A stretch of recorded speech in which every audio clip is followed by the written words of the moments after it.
Good morning, and welcome to your daily Bahamas headlines. These are your Tribune News highlights for Friday, November 14th, 2025. Front page, Christmas come early. The big story today comes out of North Abaco, where chaos erupted after a container barge ran aground on a reef near Nunjak Cay. As word spread, scores of residents rushed out in small boats and began looting boatloads of cargo, from dog food and washing machines to furniture, rugs, and fitness equipment. Videos circulating online show crowds pulling items from open containers stacked on the stranded barge. Some residents described the scene as a free-for-all. Police and Defense Force officers were dispatched, but arrived after much of the cargo had already been taken. Officials say the looting is illegal, and additional RBDF assets have been sent to the area. A full investigation is now underway. Cane toad invasion warning. BAMC and the Ministry of Agriculture are warning the public to exterminate cane toads immediately if found on their property. The invasive species has now been confirmed in multiple areas and threatens pets, wildlife, and even local ecosystems. Officials are urging the public not to handle the toads with bare hands and to take precautions to prevent poisoning of pets. China donates $85,000 toward Hurricane Melissa relief. The Chinese government has pledged $85,000 to support the Bahamas following the impact of Hurricane Melissa.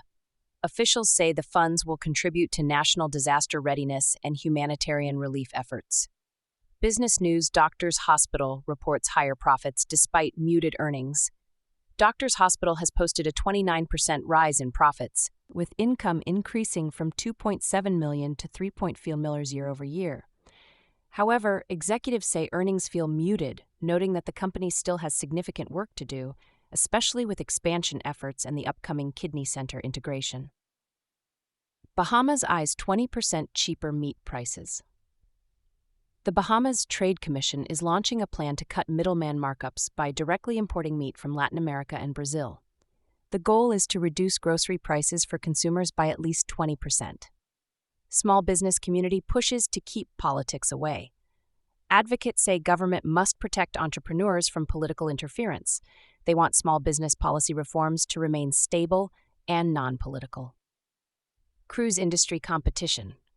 The Bahamas is facing competition from private American cruise destinations, which offer exclusive experiences and keep more passengers away from local tours and businesses. Officials say they are working on strategies to keep visitors spending money on shore. National news. University of the Bahamas students ordered to sit exams in mold-affected rooms. UB students have raised alarms after being instructed to take exams in classrooms previously deemed unsafe due to mold. The administration says repairs are ongoing, but maintains that no students are in danger. Student leaders strongly disagree. Government acquires 7 desalination plants. The government has taken ownership of 7 water desalination plants across the Family Islands. WSC says the move will improve long-term reliability and reduce costs.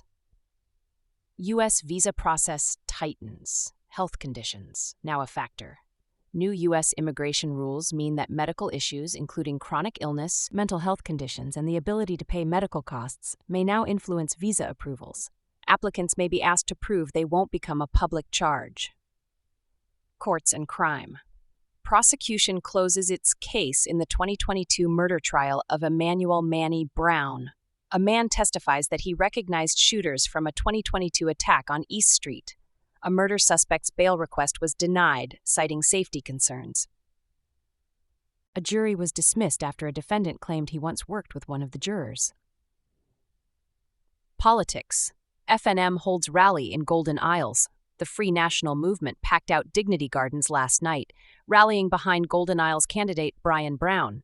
Deputy Prime Minister Chester Cooper fired back at FNM criticisms over roadworks, calling the opposition's claims politically driven. He said the PLP remains confident that Golden Isles will stay in the governing party's hands. RBDF wins national shooting competition. The Royal Bahamas Defense Force claimed victory in the annual interagency law enforcement shooting tournament, beating out police and immigration teams. Features. PM Davis calls for global action on rising sea levels. Prime Minister Philip Brave. Davis delivered a powerful address warning that rising seas threaten the very existence of small island developing states.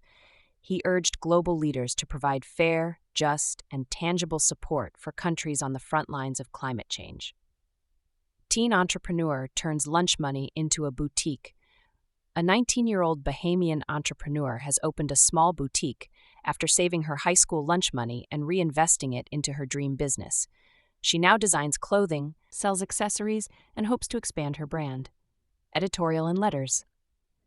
Editorial, Cold Hard Truth. Ed Fields argues that deteriorating public services, poor efficiency, and weak accountability are crippling national progress. Letters to the editor. Housing, 2 problems, 1 conversation. A reader argues that affordability and availability must be addressed together, not separately. That brings us to the end of your Tribune News highlights for Friday, November 14th, 2025. Stay informed, stay aware, and stay engaged with your daily Bahamas headlines. Enjoy your day, be blessed, and be a blessing.